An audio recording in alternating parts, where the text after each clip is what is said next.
Hello बच्चों, how are you? Welcome to the grade user. जी हाँ बच्चों, ग्रेड यूजर पर आपका बहुत बहुत स्वागत करता हूँ मैं। मेरा नाम Sameer and I will teach you the subject accountancy for the class 11th 12th graduation, post graduation and entrance level classes of CA. और बच्चों, आज का जो लेक्चर है हमारा, ये क्लास 12th के क्विक रिव्यू पर बेस्ड है। यानी कि मैं आज पूरे सिलेबस का आपको इस लेक्चर के अंदर क्विक रिव्यू करूंगा आपके पूरे सिलेबस का।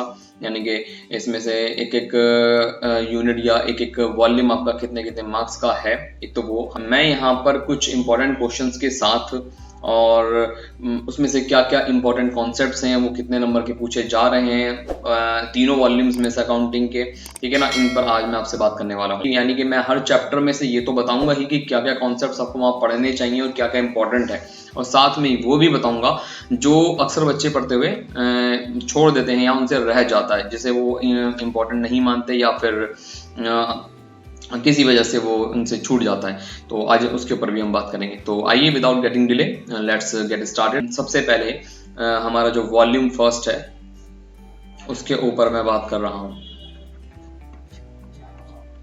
वॉल्यूम फर्स्ट आप जानते ही हैं कि वॉल्यूम फर्स्ट जो है हमारा, वो फर्स्ट पहली यूनिट यानी कि नॉट फॉर प्रॉफिट ऑर्गेनाइजेशन, जिसे आप एनपीओ के नाम से भी जानते हैं, 10 मार्क्स का ये अकेला चैप्टर है।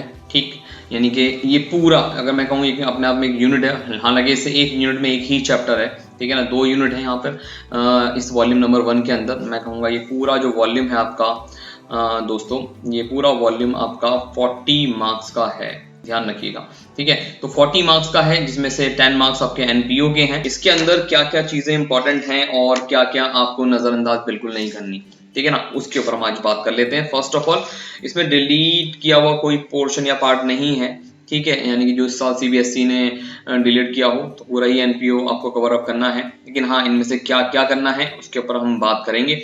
सो आइए जरा देखते हैं। सबसे पहले मेन जो है, आपको ये पता होना चाहिए कि रिसीट एंड पेमेंट अकाउंट कैसे बनता है, उसके बारे में इंफॉर्मेशन होनी चाहिए पूरी।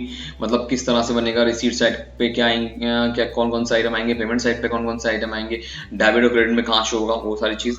और दूसरा है इनकम एंड एक्सपेंडिचर अकाउंट, जिसकी पूरी डिटेल आपको लेनी है, ठीक है। इनकम एंड एक्सपेंडिचर किस तरह से बनाया जाता है, वहाँ पे रेवेन्यू है, कैपिटल, कौन सा आइटम्स यहाँ पर आते हैं, इन सब की जानकारी आपको होनी चाहिए। और उसी के बिना पे आप ये पूरा इनकम एंड एक्सपेंडिचर अकाउंट बना पाएंगे। उसके कुछ अपने अपने सब पार्ट्स भी हैं, जिनको मैं हाँ इनकम एंड एक्सपेंडिचर के अंदर हेड में शो कर रहा हूँ कि आपको जिनके ऊपर बात करनी है या जिनको आपको छोड़ना बिल्कुल भी नहीं है, जिन्हें आपको कंपल्सरीली पढ़ के समझ के जाना है, ठीक है। वो उसका पार्ट मैं आपको बताऊँ, फिर ये भी बताऊंगा मैं आपको कि क्या क्या इंपॉर्टेंट है इसके अंदर। और इसके अंदर मेन पार्ट सब्सक्रिप्शन का है। As you know, subscription is the most important part. Subscription के ऊपर हर साल इसका क्वेश्चन आता है कि how to calculate the amount of subscription which is to be credited into the income and expenditure account, या वो अमाउंट निकालना। उसके ऊपर बेस्ड चाहे फुल फ्लैज्ड क्वेश्चन आए, चाहे अलग से क्वेश्चन पूछा जाए, आता जरूर है। तो सब्सक्रिप्शन के ऊपर एक क्वेश्चन जरूर आता है, या तो सब्सक्रिप्शन फुल फ्लैज्ड क्वेश्चन में आ जाता है, या इसका एक अलग से अकाउंट, लेजर अकाउंट बनाने के बारे में भी कह सकता है आपसे, ठीक है ना, पूछ सकता है क्वेश्चन के अंदर के किस तरह से एक सब्सक्रिप्शन अकाउंट बनाया जाएगा, ठीक है। तो वो सब्सक्रिप्शन के बारे में दोनों ही पॉइंट ऑफ व्यू से मैं आपके पास सारी नॉलेज होनी चाहिए सब्सक्रिप्शन की, कि अगर हमें अमाउंट निकालना है तो वर्किंग नोट के अंदर कैसे हम सब्सक्रिप्शन का अमाउंट निकालेंगे जो इनकम एंड एक्सपेंडिचर में क्रेडिट होगा, और अगर आप लेजर अकाउंट बनाते हैं सब्सक्रिप्शन का तो कैसे बनाया जाएगा। ये सारी नॉलेज आपको ऑब्टेन करनी है। नहीं देखा है तो आप जरूर देख लीजिए, इंपॉर्टेंट कॉन्सेप्ट है ये इसका, ठीक है, इनकम एंड एक्सपेंडिचर का, तो आपको पता होना चाहिए। सेकंड वन इज दूसरी एनी अदर इनकम्स, ठीक है। इन दूसरे जो इनकम्स होती हैं, अदर इनकम्स, जो अदर इनकम्स हैं, यानी कि दूसरे इनकम्स के साथ किस तरह से उनको रिप्रेजेंट किया जाएगा, एंट्रेंस फीस किस तरह से आएगी, कितना कैपिटल पार्ट कहाँ जाएगा, कितना रेवेन्यू का पार्ट कहाँ जाएगा, तो उस सब की नॉलेज आपको होनी चाहिए। मतलब इनकम एंड एक्सपेंडिचर सिर्फ ये नहीं है आपने इनकम एंड एक्सपेंडिचर अकाउंट बनाना सीख लिया और आपका इनकम एंड एक्सपेंडिचर आपको बनाना आ गया, नहीं। उसके अंदर कुछ सब पॉइंट्स हैं, जैसे सब्सक्रिप्शन हो गया, दूसरी इनकम्स होगी जिनके ऊपर मैं आपसे बात कर रहा हूँ, तो अदर इनकम्स या एक्सपेंडिचर्स हो गए, इन्हीं से रिलेटेड के दूसरे एक्सपेंडिचर्स को किस तरह से शो किया जाएगा, ठीक है ना, उनके एडजस्टमेंट्स क्या हो गया। अगर नीचे आपको एडजस्टमेंट के लिए कुछ प्लस माइनस के लिए पॉइंट्स दिए हुए हो तो उनको किस तरह से एडजस्ट करना है, कब ऐड करना है, कब लेस करना है, वो सारी नॉलेज अदर इनकम्स और एक्सपेंडिचर्स के अंदर आप कवर अप करेंगे, ठीक है। तो सब्सक्रिप्शन के साथ साथ आपको दूसरी इनकम्स पे भी ध्यान देना है यहाँ, और डेबिट मनी वाले एक्सपेंडिचर्स भी। डेबिट मनी वाले एक्सपेंडिचर्स का अगर मैं आपसे बात करूँ तो आपने देखा होगा जैसे कि एक्सपेंडिचर में ही कि बहुत सारे ऐसे एक्सपेंडिचर हैं जिनमें हमें कुछ प्लस माइनस करना पड़ता है। वो प्लस माइनस क्यों किया जाता है, किन आइटम्स को प्लस माइनस किया जाता है, किस बिहाफ पे किया जाता है, ये आपको पता होना चाहिए। ठीक है, एक छोटा सा एग्जांपल देके मैं इस पॉइंट को इनसे आगे चल रहा हूँ। जैसे सैलरीज हैं, तो अगर आउटस्टैंडिंग सैलरी है या प्रीपेड सैलरी, तो उसका क्या ट्रीटमेंट होगा, कहाँ प्लस और माइनस होंगी, और उसके बाद वो बैलेंस शीट में कहाँ जाएगी। This you must have knowledge about it. ठीक है ना, इसके बारे में आपको नॉलेज होना बहुत जरूरी है, इसको ध्यान से करिएगा, समझिएगा। क्योंकि देखिए एक अगर हम एक कॉन्सेप्ट तैयार कर रहे हैं तो उसको प्रॉपरली तैयार करके आगे बढ़ने में बेनिफिट है। अगर आप अधूरा कॉन्सेप्ट तैयार कर रहे हैं तो मे बी कि उससे रिलेटेड या कहीं किसी क्वेश्चन में वही कॉन्सेप्ट पूछ लिया गया जो आपको सही से नहीं मालूम या पता, तो आप वहां पर अटक सकते हैं और वो आपके मार्क्स लूज करवा सकता है। सो must have knowledge about it. ठीक है ना, और इससे आगे हम चलते हैं। इसके आगे कुछ एक इंपॉर्टेंट पॉइंट और भी है इनकम से रिलेटेड, डोनेशंस। डोनेशंस का क्या होना है। डोनेशन दो होती है, जनरल और स्पेसिफिक। जनरल और स्पेसिफिक, इनका ट्रीटमेंट क्या होगा वो देखना है आपको। जनरल और स्पेसिफिक में किस तरह से इनका ट्रीटमेंट होगा, जनरल कहाँ जाएंगी, स्पेसिफिक कहाँ जाएंगी। स्पेसिफिक यानी कि स्पेशल पर्पस की, ठीक है ना, अंडरस्टूड है कि स्पेशल पर्पस है तो जाहिर सी बात है ये हमारे लिए एक कैपिटल इनकम है, ठीक है, जो कि बैलेंस शीट में लायबिलिटी साइड पे जानी चाहिए। और जनरल है तो यू नो वेरी वेल कि कहाँ जाएंगी। ठीक है, इनका ट्रीटमेंट क्या होगा। तो खाली डोनेशन, अगर डोनेशन इस तरह की है तो उनको क्या ट्रीटमेंट होना है, किस तरफ लेके जाना है, बैलेंस शीट में जानी है या इनकम एक्सपेंडिचर में आनी है, तो वो आपको पता होना चाहिए। ठीक है ना, तो ये बात होगी। और उसके बाद आता है पॉइंट फंड बेस्ड अकाउंटिंग का। फंड बेस्ड अकाउंटिंग, जी हाँ, जो फंड बेस्ड अकाउंटिंग होती है दोस्तों, ये किस तरह से होती है, फंड बेस्ड अकाउंटिंग का कॉन्सेप्ट क्या है और उससे रिलेटेड कंडीशंस क्या हैं, उनको किस तरह से शो किया जाना है इनकम एंड एक्सपेंडिचर अकाउंट के अंदर, किस तरह से बैलेंस शीट में शो की जाएंगी, वो सारी चीजें आपको, उनकी पूरा ट्रीटमेंट आपको पता होना चाहिए। देखिए मैं यहाँ एनपीओ बिल्कुल नहीं पढ़ा रहा हूँ। अगर आपको एनपीओ इन सारे कॉन्सेप्ट से रिलेटेड या पॉइंट से रिलेटेड देखना है तो मेरे यूट्यूब चैनल पे मेरे एनपीओ के लेक्चर्स ऑलरेडी मैंने वहाँ बना के डाले हुए हैं। पूरा चैप्टर मैंने वहाँ पे डिफाइन किया है, इंक्लूडिंग न्यूमेरिकल क्वेश्चंस वहाँ पे मैंने सॉल्व करके दिखाया, तो वहाँ पे आप जाके देख सकते हैं। मैं सिर्फ एक रिव्यू दे रहा हूँ कि आपको क्या पढ़ना चाहिए, क्या इंपॉर्टेंट है। ठीक है ना, तो उसके ऊपर मैं बात कर रहा हूँ। तो फंड बेस्ड अकाउंटिंग आपके लिए जरूरी है। फंड बेस्ड अकाउंटिंग का कॉन्सेप्ट आपको पता होना चाहिए कि किस तरह से उसका ट्रीटमेंट होगा। ठीक है, एंड नेक्स्ट वन इज, इसके आगे चलिए हम, तो ट्रीटमेंट ऑफ कंज्यूमेबल गुड्स, यानी कंज्यूमेबल गुड्स का क्या ट्रीटमेंट है।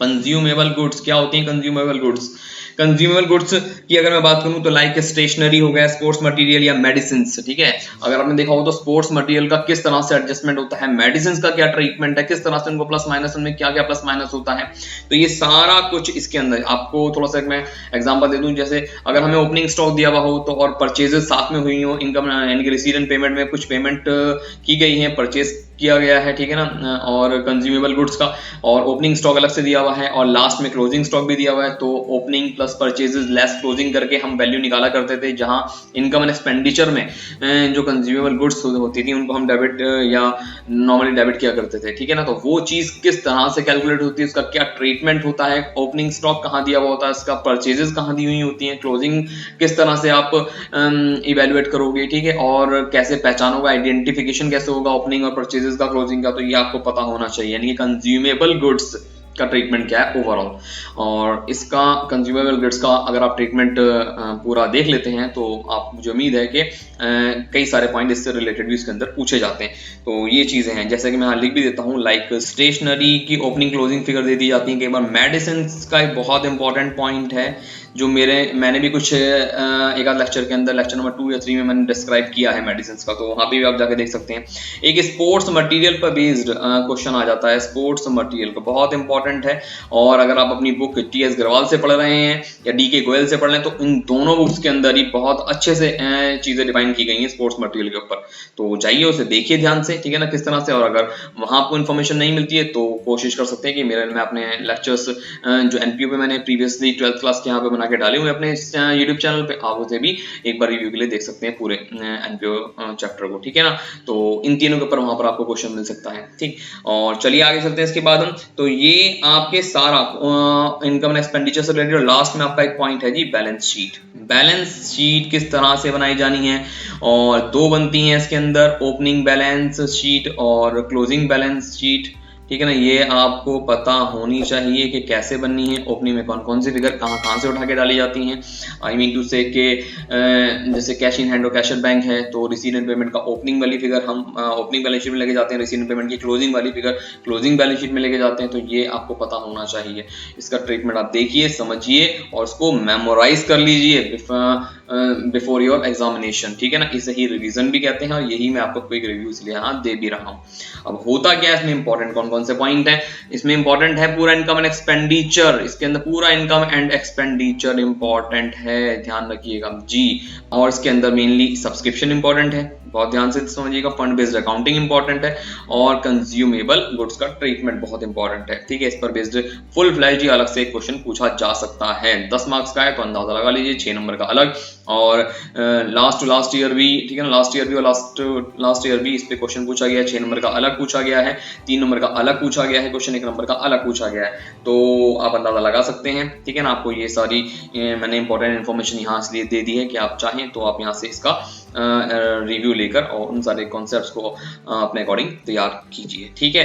तो आई होप कि आप समझ गए होंगे क्या क्या इंपॉर्टेंट पॉइंट हैं इसके अंदर और क्या क्या आपको पढ़ना चाहिए यहाँ पर। तो ये पूरा एनपीओ का रिव्यू है, 10 मार्क्स का पूरा चैप्टर है। इसके अंदर receipt and payment, income and expenditure, balance sheet, specially ये तीन ही मेन अकाउंट्स बनने होते हैं। और इनकम एंड एक्सपेंडिचर में जाने वाले फिगर्स को स्पेशली हमें इनका ट्रीटमेंट मेमोराइज करना जरूरी होता है, क्योंकि हर एक पार्ट का एक अलग ट्रीटमेंट है, किस तरह से उसको मेमोराइज करना है, किस तरह से हमें उसका ट्रीटमेंट याद रखना है ताकि हमें एग्जामिनेशन में कोई प्रॉब्लम ना हो। ये सारी चीजें आप अपने नोट्स के जरिए पहले से ही प्रिपेयर कीजिए, ठीक है ना।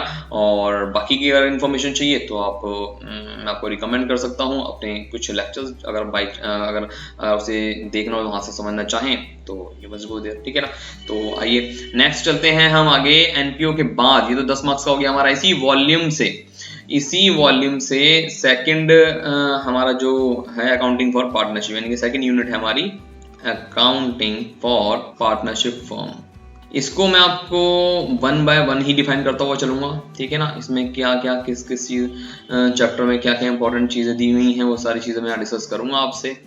तो आइए देखते हैं इसमें। फर्स्ट ऑफ ऑल इसमें फर्स्ट जो है हमारा सबसे पहली यूनिट में ले रहा हूं फंडामेंटल्स ऑफ पार्टनरशिप, ठीक है। फंडामेंटल में क्या जरूरी पॉइंट हैं आपके पास जो जिसे आप अच्छे से पढ़ और समझ सकते हैं और याद कर सकते हैं, और जिनको आपको पढ़ना जरूरी भी है। मैं उसमें आपको थोड़ा सा कुछ पॉइंट बताता हुआ चलता हूँ। अगर आप फंडामेंटल की बात करें तो सबसे मेन बात partnership theoretical point of view से देखें तो पार्टनरशिप का आपको मतलब पता होना चाहिए और डीड का मतलब आपको पता होना चाहिए, यानी कि पार्टनरशिप क्या है, ठीक है। यहाँ फंडामेंटल से पता लगेगा। और डीड के बारे में, जो पार्टनरशिप डीड होती है इसका आपको पता होना चाहिए, ठीक है ना। और सोल प्रोप्राइटरशिप में और पार्टनरशिप में क्या डिफरेंस है ये आपको पता होना बहुत ज़रूरी है। इसके बाद मेन जो पॉइंट है वो तो आता है profit and loss appropriation account. ये पूरा मेन अकाउंट है प्रॉफिट एंड लॉस एप्रोप्रिएशन का, 4 नंबर का कंपलसरी क्वेश्चन है इसमें से।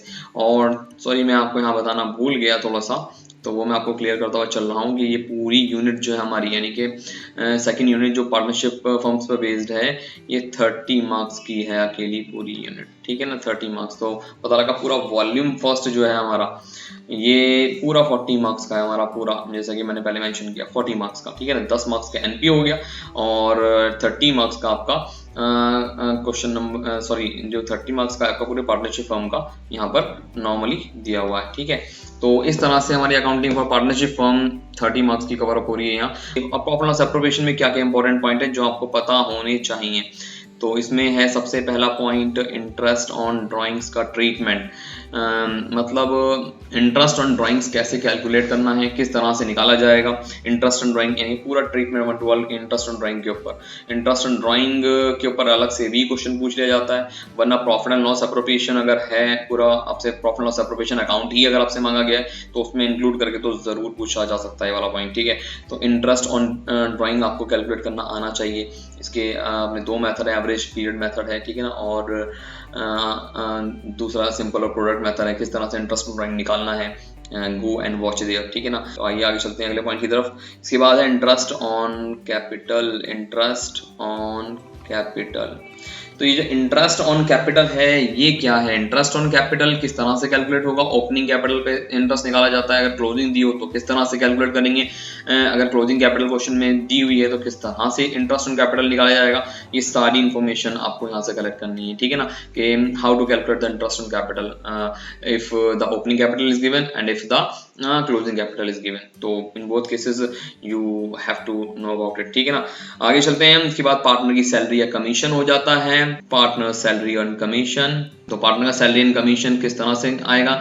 कमीशन आपको पता ही है, ठीक है ना, बिफोर चार्जिंग और आफ्टर चार्जिंग का कॉन्सेप्ट है, वो भी आपको पता होना चाहिए। सैलरी अगर मंथली दी है तो मंथली लेनी है या एनुअली लेनी है, वो सारी इंफॉर्मेशन आपको यहाँ मेमोराइज करके रखनी है, ताकि आप मेमोराइज कर लेंगे चीज़ों को तो आपके लिए आसानी होगी। एग्जाम के अंदर उसी से आप आगे अपने कॉन्सेप्ट को लेके चल सकते हैं, यानी कि उस क्वेश्चन को इजीली अटेम्प्ट कर सकते हैं। और अगर मेमोराइज नहीं किया तो दिमाग में बेटा आपके माइंड में हौच पौच हो सकती है, जो कि मुझे लगता है कि शायद काफ़ी खतरनाक भी हो जाती है। कई बार हमें आता हुआ कॉन्सेप्ट हम भूल जाते हैं या मिक्स कर देते हैं कॉन्सेप्ट्स को, तो वो नहीं होना चाहिए, ठीक है ना। तो इसलिए कोशिश कीजिए कि इनके अपने माइंड में एक अलग अलग ब्लॉक बना के मेमोराइज कीजिए, ताकि वो चीज़ें क्लियर रहे माइंड के अंदर कि interest, how to calculate the interest on drawing, how to calculate the interest on capital and how the partner salary and commission will represent there, ठीक है ना। तो ये आपको पता होना बहुत ज़रूरी है। रिजर्व कैसे कैलकुलेट किया जाता है, ठीक है ना। रिजर्व कई बार डिविजिबल प्रॉफिट पे कह दिया जाता है, कई बार नेट प्रॉफिट पे कैलकुलेट करना होता है, तो ये आपको पता होना चाहिए। इसके ऊपर बेस्ड आपको क्वेश्चंस करने होंगे, उन क्वेश्चंस का एक रिव्यू आपको लेना होगा, ठीक है ना। अगर क्वेश्चन कर लिए हैं तो बहुत अच्छी बात है, फिर तो रिवीजन में उन सब चीज़ों को ट्राई कर लीजिएगा। और अगर रिवीजन आपने क्वेश्चन भी नहीं किए तो बेटा आप go and practise those type of questions, ठीक है ना, so that you can capable to do those type of questions, ठीक है, और इन सारी चीज़ों को, इन प्रॉब्लम्स को आप डील कर सकें। अगला बहुत इंपॉर्टेंट पॉइंट है, चार्ज अगेंस्ट प्रॉफिट पर बेस्ड है ये। जब चार्ज अगेंस्ट प्रॉफिट की बात मैं यहाँ कर रहा हूँ तो जाहिर सी बात है ये प्रॉफिट एंड लॉस अकाउंट से रिलेटेड हुआ, ठीक है, यानी कि ये प्रॉफिट एंड लॉस अकाउंट में जाना चाहिए। बट मैं ये कह रहा हूँ बेटा कि प्रॉफिट एंड लॉस अकाउंट में जाना चाहिए, बट वो पॉइंट हैं क्या क्या, मैं इसके ऊपर भी आपसे बताता चलूँ। इंटरेस्ट ऑन पार्टनर्स लोन, ठीक है, अगर किसी पार्टनर ने मतलब अगर फर्म को लोन दिया है, पार्टनर ने अगर फर्म को लोन दिया है तो उसके ऊपर इंटरेस्ट किस तरह से यहाँ डील किया जाएगा, ठीक है, और उसको क्या प्रॉफिट एंड लॉस अप्रोवेशन में या पार्टनर्स कैपिटल अकाउंट में दिखाना है या नहीं दिखाना है, और अगर नहीं दिखाना है तो कहाँ जाएगा, और अगर दिखाना है तो किस तरह से दिखाना है, ठीक है ना, वो दोनों चीज़ें। क्योंकि चार्ज अगेंस्ट प्रॉफिट है तो टोटल ये प्रॉफिट एंड लॉस अकाउंट से रिलेटेड है, तो ये चीज़ ध्यान रखनी है आपको, ठीक है ना, कि कैसे निकाला जाएगा। इसी से रिलेटेड एक पॉइंट है मैनेजर्स कमीशन। कई बार ये भी चार्ज अगेंस्ट प्रॉफिट बतौर यहाँ पर दे दिया जाता है। सिर्फ कमीशन नहीं है, सिर्फ कमीशन होता तो पार्टनर से रिलेटेड होता, लेकिन ये मैनेजर्स कमीशन है जो कि चार्ज अगेंस्ट प्रॉफिट है, जिसको आपने 11th क्लास में फाइनल अकाउंट में भी पढ़ा था, ठीक है। तो वो चीज। एक last point, rent to a partner. अगर किसी पार्टनर को रेंट दिया गया है, अगर किसी पार्टनर को रेंट दिया गया है तो किस तरह से उसका ट्रीटमेंट होगा, इसका ट्रीटमेंट इन तीनों का बेहद इंपॉर्टेंट है, आपको पता होना चाहिए कि कैसे इसका ट्रीटमेंट होगा। तो you must know about it, ठीक है ना, कि आपको इनका ट्रीटमेंट पता हो और उसी हिसाब से आप प्रॉफिट एंड लॉस अप्रोप्रिएशन का क्वेश्चन कर सकें। क्योंकि देखिए प्रॉफिट एंड लॉस अप्रोप्रिएशन के क्वेश्चन को अटेम्प्ट करने के पीछे ये सारे पॉइंट्स आपको क्लियर होना बहुत जरूरी है, ठीक है, तो ये आपको पता होना चाहिए। और इसके बाद जो पॉइंट आता है, मैं कहता हूँ, के बाद वो आता है जी पार्टनर्स का कैपिटल या करंट अकाउंट। कि पार्टनर्स के कैपिटल अकाउंट में कौन कौन सी फिगर कहाँ जाएंगी, डेबिट होंगी या क्रेडिट होंगी, और कैपिटल अकाउंट कब बनेगा, ठीक है ना, करंट अकाउंट कब बनेगा, फिक्स्ड कैपिटल अकाउंट मेथड या फ्लक्चुएटिंग कैपिटल अकाउट मेथड जो होता है उनको किस तरह से रिप्रेजेंट किया जाएगा, फिक्स्ड में क्या होता है, फ्लक्चुएटिंग मेथड में क्या होता है, ये आपको पता होना जरूरी है। तो वो and study these concepts from your books और फ्रॉम एनी अदर, ठीक है ना, मोड, बट आप इनको जरूर रिव्यू करें एक बार, ठीक। तो ये सारी चीज़ें आपको पता होनी चाहिए। मेरे ख्याल से आप में से जो मेरी वीडियो देख रहे हैं उनको सभी को ये बातें यानी कि कॉन्सेप्ट्स ऑलरेडी पहले से पता होंगे ही, ठीक है ना, ये आपको पता होना जरूरी है। उसके बाद हम चलते हैं, लास्ट हमारे पास पॉइंट है, second last, past adjustment. Past adjustments और last one is guarantee of profit, guarantee of profit to a partner. तो प्रॉफिट की गारंटी जब पार्टनर को दी जाती है टू अ पार्टनर, तो ये दोनों पॉइंट ठीक है ना, अलग से 4 नंबर के ऊपर बेस्ड इन पर एक अलग से क्वेश्चन पूछ लिया जाता है, या तो पास्ट एडजस्टमेंट पे या गारंटी पर। ठीक है, क्वेश्चन आ जाता है नॉर्मली 6 नंबर पे भी बीते सालों में इस पर बेस्ड क्वेश्चन आया है, और थियोरेटिकल पॉइंट ऑफ व्यू से भी और न्यूमेरिकल पॉइंट ऑफ व्यू से भी बहुत इंपॉर्टेंट है ये। अगर मैं आपसे बात करूं तो इस पर बेस्ड न्यूमेरिकल क्वेश्चन आता है, ठीक है ना, इस पर बेस्ड, और मान के चलिए 4 से 6 मार्क्स का क्वेश्चन आ सकता है इस पर। ठीक है, जो इन्हीं सारे पॉइंट्स पर बेस्ड होगा, यानी कि यहाँ से यहाँ तक ये सारी ट्रीटमेंट्स आपको पता होनी चाहिए। और इसमें पार्टनर्स कैपिटल अकाउंट भी इंक्लूड हो सकता है, अगर 6 नंबर का आया तो कई बार पार्टनर्स कैपिटल अकाउंट भी पूछ लिया जाता है। ठीक है, पास्ट एडजस्टमेंट ये अलग से आपका 4 नंबर का पूछ लिया जा सकता है क्वेश्चन। ठीक है, तो पास्ट एडजस्टमेंट में किस तरह से डील किया जाता है, किस तरह से हम स्टेटमेंट इफेक्ट ऑफ एडजस्टमेंट को शो करते हैं, वहां पर उससे हम किस तरह से जनरल एंट्री पास करते हैं, इसके बारे में नॉलेज आपको होनी चाहिए। और पार्टनर्स को जो गारंटी दी जाती है प्रॉफिट की, उसका ट्रीटमेंट क्या होता है, उसको किस तरह से उसका वहां पर ट्रीटमेंट करने के बाद वहां पर रिप्रेजेंटेशन होती है उसकी, और जनरल एंट्री कैसे पास की जाती है, वो आपको पता होनी चाहिए। इसके ऊपर बेस मैं आपसे कहूंगा कि टीएस अग्रवाल के क्वेश्चन जरूर ट्राई कीजिए, डीके गोयल में भी बहुत अच्छे क्वेश्चन हैं, चाहे तो डीके गोयल या फिर टीएस अग्रवाल, दोनों ही में से आप क्वेश्चन कर सकते हैं जो आपको काफी हेल्पफुल होंगे। तो आई होप कि आपको यहाँ सेकंड यूनिट में पार्टनरशिप की फंडामेंटल्स और पार्टनरशिप फॉर्म में आपको काफी कुछ नॉलेज मिली होगी कि आपको यहाँ पे क्या पढ़ना है और क्या नहीं पढ़ना है। ठीक है ना, वैसे तो ये सारी ये जो पॉइंट थे इंपॉर्टेंट थे जो मैंने आपको बताया, थ्योरेटिकल भी और वैसे भी, और क्वेश्चन भी मैं बताता हुआ चल रहा हूँ किस पर और किन में से ज्यादातर क्वेश्चन पूछा गया है, किस में से नहीं पूछा गया है। ठीक है, वो भी चीज इंपॉर्टेंट मैंने आपको बता दिया। 4 से 6 मार्क्स का प्रॉफिट लॉस एप्रोप्रिएशन पे क्वेश्चन आ सकता है। ठीक है, आता है, नॉर्मली पूछ लिया जाता है, और पास्ट एडजस्टमेंट और गारंटी के ऊपर क्वेश्चन आता ही आता है। ठीक है, तो इनमें से मतलब दोनों से नहीं, इन दोनों में से किसी एक पर पूछ लिया जाता है, या तो वो पास्ट एडजस्टमेंट का क्वेश्चन होगा या मे बी कि वो गारंटी का हो, तो इसकी नॉलेज आपको होनी चाहिए। और चलिए हम आगे चलते हैं। इसके बाद हमारे पास जो बी पार्ट है फ्रेंड्स हमारा, वो है हमारे पास यहाँ पर गुडविल।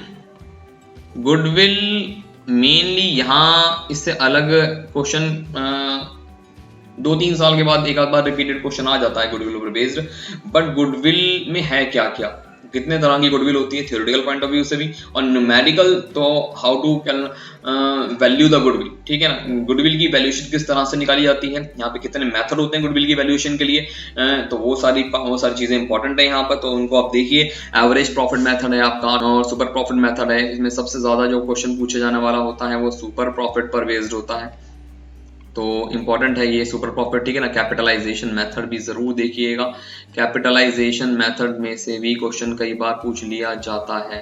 तो ये कुछ और मेथड्स भी हैं इसके, वेटेड एवरेज प्रॉफिट मेथड हो गया, एवरेज प्रॉफिट मेथड हो गया, ये आपको पता होने चाहिए। गुडविल कैसे कैलकुलेट होती है इन सारे मेथड्स के अकॉर्डिंग, ये छोटा सा एक चैप्टर है, मेरे ख्याल से ज्यादा टाइम नहीं लगेगा। अगर आपने इससे पहले नहीं पढ़ा है तो आप इसका जाके रिव्यू ले सकते हैं और पूरा चैप्टर वहां पढ़ सकते हैं। इस पर बेस्ड जो क्वेश्चन हैं, ठीक है, नॉर्मली कई बार फुल फ्लैट क्वेश्चन में मिलाकर पूछ लिया जाता है, calculation of valuation of goodwill पर बेस्ड, और नहीं तो अलग से भी पूछ लिया जाता है क्वेश्चन कई बार। ठीक है ना, मेरे ख्याल से 3 नंबर के अंदर कई बार क्वेश्चन का पूछा गया भी है पिछले प्रीवियस ईयर्स के अंदर, तो ये भी चीज थोड़ी सी ध्यान रखिएगा। ठीक है, और अगला चैप्टर है हमारे पास यहीं पर ही सी, जो change in profit sharing ratio है, change in profit sharing ratio. तो इसमें काफी सारे ट्रीटमेंट हैं अलग अलग। ठीक है, उनका रिव्यू आपको लेना जरूरी है, उनका ट्रीटमेंट आपको पता होना जरूरी है। जैसे मैं आपसे कहूं कि सैक्रिफाइसिंग या गेनिंग रेशियो किस तरह से निकाली जाती है, और जनरल रिजर्व हो गया, और प्रॉफिट एंड लॉस अकाउंट का जो क्रेडिट बैलेंस जिसे हम एक्यूमुलेटेड प्रॉफिट भी कहते हैं, इसका क्या ट्रीटमेंट होता है। ये ट्रीटमेंट दोनों केसेस में आपको पता होना चाहिए कि पार्टनर्स इसको डिस्ट्रीब्यूट करना चाहते हैं या नहीं चाहते हैं, चाहते हैं तो क्या होगा, नहीं चाहते हैं तो ट्रीटमेंट क्या होगा, ये दोनों चीजें आपको यहाँ पता होनी चाहिए। और तीसरा केस है इसका प्रॉफिट एंड लॉस अकाउंट का ही डेबिट बैलेंस कई बार दिया हुआ होता है, जिसको हम एक्यूमुलेटेड लॉसेस के नाम से जानते हैं। ये एक्यूमुलेटेड प्रॉफिट था और ये एक्यूमुलेटेड लॉसेस के नाम से जाना जाता है। और इसके अलावा एक पॉइंट और होता है deferred revenue expenditure, deferred revenue expenditure. इन दोनों के ट्रीटमेंट भी अच्छे से रिव्यू करने हैं, आपको याद करने हैं और मेमोराइज कर लेने हैं। क्योंकि अगर इस पर बेस्ड क्वेश्चन पूछा जाता है तो सबसे ज्यादा ट्रीटमेंट है, इन्हीं के ट्रीटमेंट अगले आने वाले चैप्टर्स में, फर्दर चैप्टर्स के अंदर डिस्कस किए गए हैं आपसे। अगला जो पॉइंट आता है हमारा वो है इसके साथ ही साथ, यानी कि ये तो इन दोनों के ट्रीटमेंट हो ही गए, और उसके साथ एक पॉइंट बहुत इंपॉर्टेंट आता है जो आगे के फर्दर चैप्टर्स में भी डिस्कस किया जाता है, और ये डेथ ऑफ ए पार्टनर तक डिस्कस किया जाएगा आपसे, यानी कि change in profit sharing ratio के बाद एडमिशन ऑफ ए पार्टनर है, उसमें भी ये तीनों पॉइंट डिस्कस होंगे, तीनों बल्कि ये सारे समझ लीजिए, पूरा change in profit sharing ratio के जो कॉन्सेप्ट्स आपको यहाँ बता रहा हूं मैं, सारे वहां पर एक बार दोबारा से रिव्यू करने का मौका मिलेगा, बस ट्रीटमेंट थोड़ा सा डिफरेंट होगा वहां पर इनका, ठीक है, तो वो आपको पता होना चाहिए। तो चौथा नंबर जो हमारा यहाँ पे कॉन्सेप्ट है वो revaluation of assets and reassessment of liabilities and reassessment of liability, specially चारों पॉइंट्स आपको बहुत मददगार साबित होंगे अगर आप ये change in profit sharing ratio में पढ़ लेते हैं, समझ लेते हैं, क्योंकि अक्सर और बेशतर जो है वो टीचर्स भी और कई बार बच्चे भी इसको अनइम्पॉर्टेंट मानते हैं, बट मैं इसको फाउंडेशन मानता हूँ एडमिशन की, रिटायरमेंट की और डेथ के लिए। अगर आपने इन तीनों चैप्टर्स को पक्का करना है, एडमिशन, रिटायरमेंट और डेथ, तो उसके लिए change in profit sharing ratio का बहुत बड़ा हाथ होता है। अगर आप यहाँ अपने कॉन्सेप्ट क्लियर कर लेते हैं तो आगे बहुत आसानी हो जाती है उनको समझने में और करने में। तो ये बेसिक एक को मैं आगे वाले चैप्टर्स का, फर्दर जो चैप्टर्स हैं इसके बाद के, उनका फाउंडेशन मानता हूँ, ठीक है। यहाँ क्लियर कर लेंगे तो आगे जो प्रॉब्लम्स आने वाली होती हैं या जो आपको लगता है कि भी ऐसा क्यों हो रहा है, तो वो क्यों का जवाब आपको यहीं मिल जाता है। तो मैं आपसे कहूंगा जरूर इसको रिव्यू करें। तो ये चीजें थी जो यहाँ पर इनसे रिलेटेड थी, ठीक है ना। Change in profit sharing ratio में से क्वेश्चन कभी पूछा जाता है, ठीक है, मतलब बहुत रैंडमली नहीं पूछा गया इसमें से क्वेश्चन, और मेरे ख्याल से पिछले 10 साल में शायद 1 या 2 ही बार इसमें से क्वेश्चन पूछा गया है change in profit sharing ratio पे, ठीक है ना। और हाँ, लेकिन जो आपके प्री बोर्ड्स होते हैं उनमें कई बार इसका क्वेश्चन पूछ लिया जाता है, ठीक है। तो आप इसको जरूर देखिएगा, समझिएगा, इसलिए नहीं कि ये बहुत इंपॉर्टेंट है, मैं इसलिए भी कह रहा हूँ उसको कि इंपॉर्टेंट मार्किंग स्कीम के तहत तो इंपॉर्टेंट नहीं है, लेकिन ये आने वाले तो दूसरे जो एडमिशन, रिटायरमेंट और डेथ है, स्पेशली इन तीनों चैप्टर्स के लिए फाउंडेशन का काम करता है ये वाला चैप्टर। तो कई बार बच्चे इसको छोड़ देते हैं कि इसमें से क्वेश्चन ज्यादा इंपॉर्टेंट तो आता नहीं है, आता भी है तो कोई छोटा मोटा एक आध क्वेश्चन आ गया, ठीक है, तो उसको अनइम्पॉर्टेंट मानते हुए वो उसको स्किप कर जाते हैं। बट आपकी फाउंडेशन अगर आपको एडमिशन, रिटायरमेंट और डेथ की मजबूत करनी है तो इस चैप्टर को आपको जरूर करना चाहिए, ये मैं रिकमेंड कर रहा हूँ आपको। तो आप कोशिश कीजिएगा कि ज़रूर इसको ध्यान से पढ़ें और इनके ट्रीटमेंट से ध्यान से देख लें, ठीक है। और अब हम चलते हैं अपने नेक्स्ट चैप्टर एडमिशन की तरफ। इसमें से कंपलसरी क्वेश्चन है बच्चों, एडमिशन ऑफ अ पार्टनर। तो पार्टनर का एडमिशन, जाहिर सी बात है, एक नया पार्टनर एडमिट हो रहा है तो ट्रीटमेंट भी उसी अकॉर्डिंग होंगे, यानी कि ट्रीटमेंट अच्छे खासे होंगे और उसको आपको थोड़ा सा पता भी होना चाहिए कि इनमें ट्रीटमेंट क्या क्या है।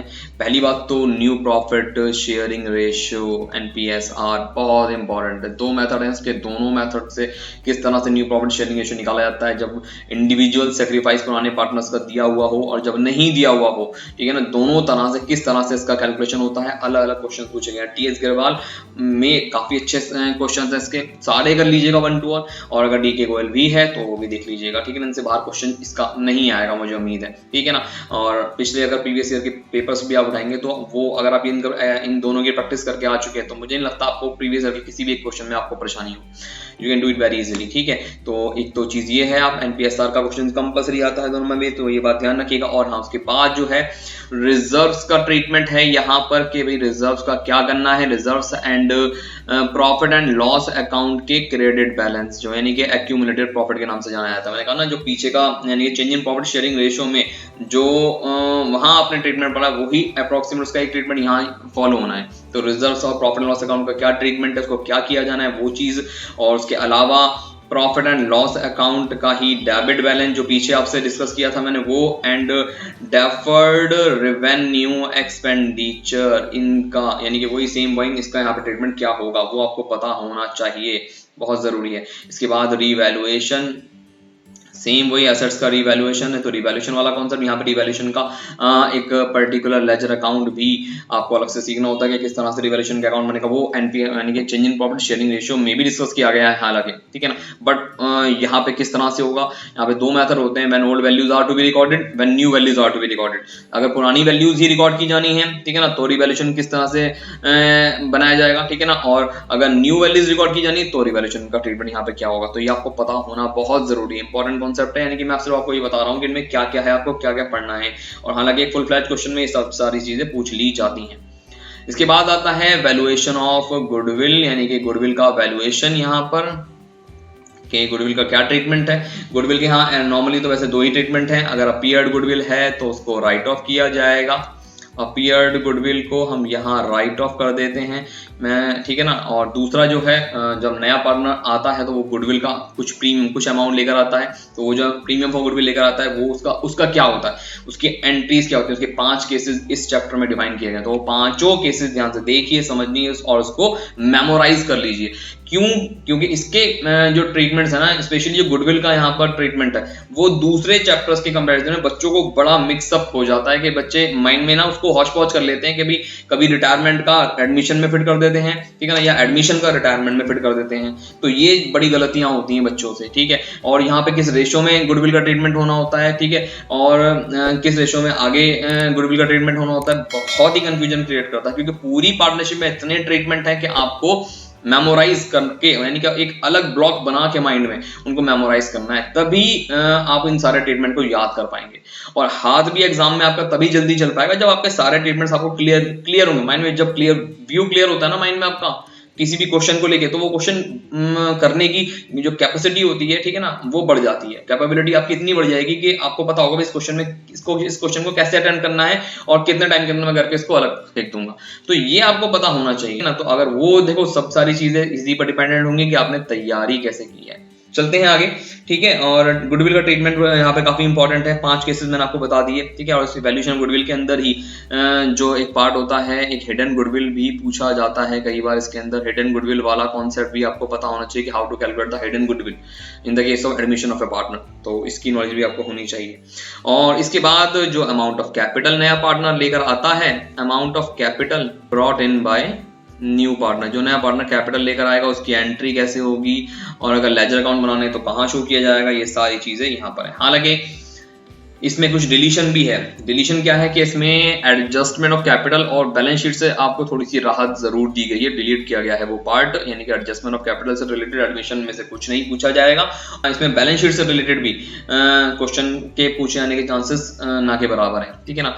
हालांकि मुझे उम्मीद जो इस बार ज्यादा लग रही है वो ये कि इन सब पर, यानी कि जो सारे ट्रीटमेंट आपने पढ़े हैं, ये जो मैंने आपको यहाँ बताए हैं सभी, इन सब पर बेस्ड जर्नल एंट्री का क्वेश्चन मुझे इस बार चांस है कि जर्नल एंट्रीज पर बेस्ड 8 या 6 नंबर के अंदर क्वेश्चन पूछा जा सकता है, जो कि मस्ट है, आएगा ही आएगा।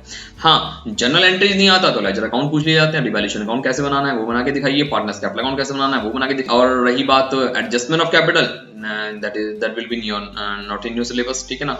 क्यों? क्योंकि वो डिलीट हो चुका है, तो आपको पढ़ना भी नहीं है और ना उसको समझना या करना है, ठीक है। वो इस साल 22-21 के लिए डिलीटेड है वो पोर्शन, तो आपको वो करने की जरूरत नहीं है। तो अब हम चलते हैं अपने आगे, यानी कि नेक्स्ट चैप्टर की तरफ, जो है हमारा रिटायरमेंट ऑफ ए पार्टनर। जिस तरह से हम लोगों ने यहाँ पर एडमिशन वाले केस के अंदर एनपीएसआर निकाला था, एनपीएसआर के साथ साथ मैं एक चीज और बता दूं आपको कि यहाँ स्पेशली सैक्रिफाइसिंग रेशियो का भी काफी इंपॉर्टेंस है कि सैक्रिफाइसिंग रेशियो कैसे निकालनी है, और जो गुडविल नया पार्टनर लेकर आता है एडमिशन वाले केस के अंदर, तो किस तरह से सैक्रिफाइसिंग रेशियो में उसको ओल्ड सैक्रिफाइसिंग पार्टनर्स में ट्रांसफर किया जाना है, ठीक है। वो वाला केस यहाँ पे, यानी कि इस सैक्रिफाइसिंग रेशियो का इस गुडविल वाले पार्ट में भी काफी लेना देना है। तो सैक्रिफाइसिंग रेशियो भी काफी इंपॉर्टेंट था, जो मुझसे यहाँ रह गया था, जो मैंने एक्सप्लेन दोबारा कर दिया आपको यहाँ पर, ठीक है ना। तो ये बात ध्यान रखिएगा। इसी तरीके से रिटायरमेंट ऑफ ए पार्टनर के अंदर सबसे मेन पार्ट वही है कि गेनिंग रेशियो का, वहाँ सैक्रिफाइसिंग रेशियो की बात है तो यहाँ गेनिंग रेशियो बहुत इंपॉर्टेंट है। हालांकि न्यू प्रॉफिट शेयरिंग रेशियो भी है यहाँ पर, अगर कोई पार्टनर रिटायर हो रहा है तो न्यू प्रॉफिट शेयरिंग रेशियो कैसे निकालेंगे वो भी आपको पता होना बहुत जरूरी है। और इसके ऊपर बेस्ड टीएस अग्रवाल में भी, डीके गोयल के अंदर भी, और दूसरी बुक्स जो भी हैं, ठीक है ना, उनके अंदर भी इसके ऊपर बेस्ड क्वेश्चन अलग अलग हैं, चाहे तो आप वहां से रिव्यू कर सकते हैं। तो एनपीएसआर आपको पता होना चाहिए, गेनिंग रेशियो मेन है, वो कैसे निकलेगा वो यहाँ पर उसका ट्रीटमेंट है। और इसके साथ साथ दोस्तों हमें यहाँ पर इनका कंप्लीट अकाउंटिंग का ट्रीटमेंट है इसका, ठीक है, वो भी हमें पता होना चाहिए। वही सेम चीज जो पीछे थी, यानी कि जनरल रिजर्व का या रिजर्व्स का क्या ट्रीटमेंट है यहाँ पर, और एक्यूमुलेटेड जो प्रॉफिट्स होते हैं, यानी कि प्रॉफिट एंड लॉस अकाउंट का जो क्रेडिट बैलेंस होगा उसका क्या ट्रीटमेंट होगा, सेम एज इट इज जो पीछे आपने किया। या फिर प्रॉफिट एंड लॉस अकाउंट के डेबिट बैलेंस का ट्रीटमेंट क्या है, क्या किन किन पार्टनर्स को दिया जाएगा, ठीक है ना, जो रिटायर हो रहा है पार्टनर्स को दिया जाएगा या नहीं दिया जाएगा।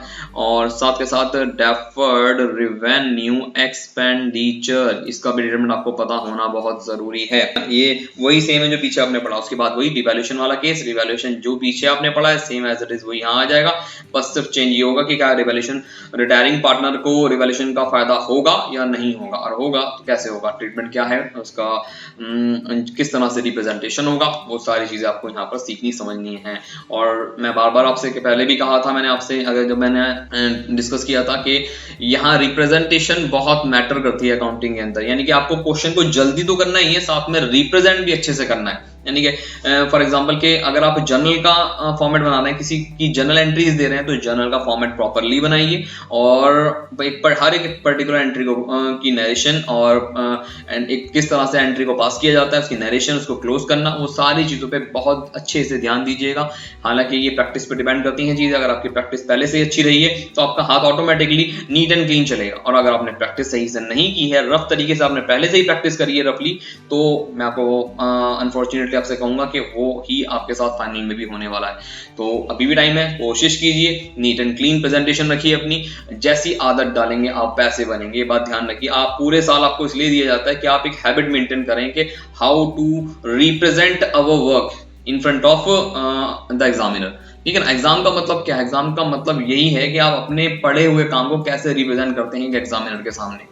एग्जामिनर कुछ होगा तो उसी चीज पे आपको नंबर ज्यादा से ज्यादा देता जाएगा। उसके बाद आती है बात गुडविल की, यहाँ पे भी गुडविल एक इंपॉर्टेंट पार्ट प्ले करता है। गुडविल का क्या ट्रीटमेंट होना है, यहाँ पर अपीयर्ड गुडविल है तो उसको क्या करना है, राइट ऑफ करना है नहीं करना है, ठीक है, या फिर जो पार्टनर जा रहा है रिटायरिंग पार्टनर का शेयर ऑफ गुडविल किस तरह से ट्रीट किया जाएगा, तो गुडविल का भी इंपॉर्टेंट पार्ट है, वो भी आपको यहाँ रिव्यू करके रखना है, मतलब उसको मेमोराइज करना है, याद रखना है कि दोनों में क्या डिफरेंस है, एडमिशन में गुडविल का ट्रीटमेंट क्या था, रिटायरमेंट के अंदर एक गुडविल का ट्रीटमेंट क्या है, आपको ये बातें पता होनी चाहिए, ठीक है ना। और इनका डिस्टिंग्विश भी आपके माइंड में क्लियर होना चाहिए भी हाँ एडमिशन के अंदर मैंने ये किया था गुडविल का ट्रीटमेंट और रिटायरमेंट में ये करना है, ठीक है, तो वो चीज क्लियर हो जाती है। और सबसे ज्यादा जो मैं समझता हूँ बच्चे कंफ्यूज होते हैं वो इन्हीं दो चैप्टर्स में होते हैं, क्योंकि रिटायरमेंट और डेथ में तो लगभग सारी चीजें सेम ही है, ठीक है, यहाँ पे भी गेनिंग रेशियो को इंपॉर्टेंस दी गई है और डेथ में भी गेनिंग रेशियो का ही काम होता है मेन।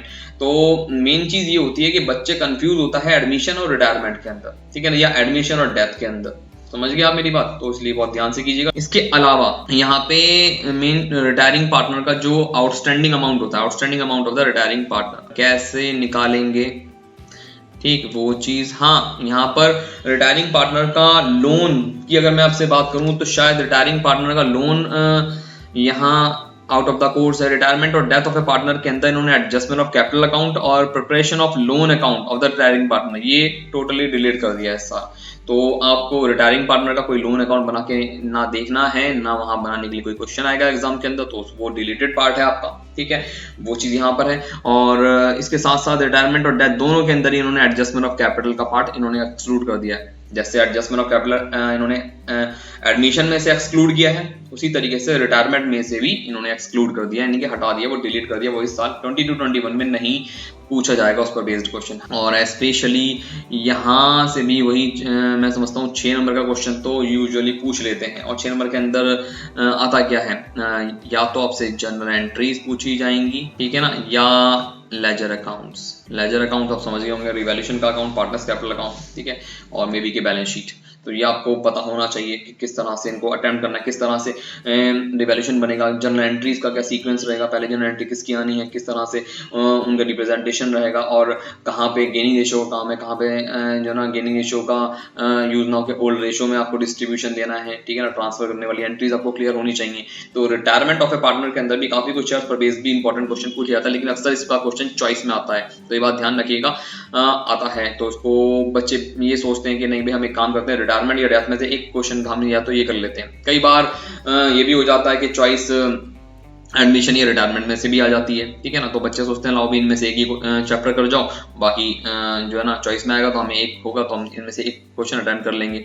बट मैं आपको फिर भी सजेस्ट करूंगा कि आप दोनों चैप्टर्स करके जाएं, not just because of your knowledge. अगर मे बी अगर एग्जाम के अंदर क्वेश्चन अलग अलग विदाउट चॉइस पूछ लिया गया तो आप क्या करेंगे, या मान लीजिए चॉइस रिटायरमेंट और किसी और की आ गई, फिर क्या करेंगे आप, ठीक है, तो वहाँ प्रॉब्लम हो सकती है, तो इसलिए आप इसको जरूर कीजिएगा। आगे चलते हैं हम अपने नेक्स्ट चैप्टर की तरफ, ठीक है, और वो है हमारा death of a partner. Death of a partner बहुत इंपॉर्टेंट और इजी चैप्टर है ये, जी हाँ, इजी कह रहा हूँ मैं। बच्चे कह रहे होंगे सर इजी कहाँ है? इजी ही है, अगर सीख लो तो सब चीज़ें इजी हैं। नहीं सीखते हो तो हाँ मैं मान सकता हूँ कि तो वो चीज़ मुश्किल होती है। ये तो समझ का फेर, अगर आपके समझ में आ गई ये चीज़ तो वही डिफिकल्ट चीज़ आसान हो जाएगी, और नहीं आई है तो वही इजी चीज़ वो डिफिकल्ट बनी रहेगी आपके लिए। अच्छा, एक और बहुत इंपॉर्टेंट कॉन्सेप्ट मुझे थोड़ा सा भी ध्यान आया है, तो मैं आपसे और डिस्कस करना चाह रहा हूँ। यहाँ रिटायरमेंट और एडमिशन के अंदर जो मैंने यहाँ पर रिजर्व्स की बात की थी स्पेशली आपसे, यहाँ रिजर्व्स की, तो इसके अंदर कई बार रिजर्व्स में वर्कमैन कंपनसेशन रिजर्व और इन्वेस्टमेंट फ्लक्चुएशन रिजर्व का भी एक अलग से कॉन्सेप्ट है थोड़ा सा, कि किस तरह से वर्कमैन कंपनसेशन रिजर्व का अमाउंट अगर क्लेम से ज़्यादा हो जाए या कम रह जाए तो ट्रीटमेंट होगा उसका।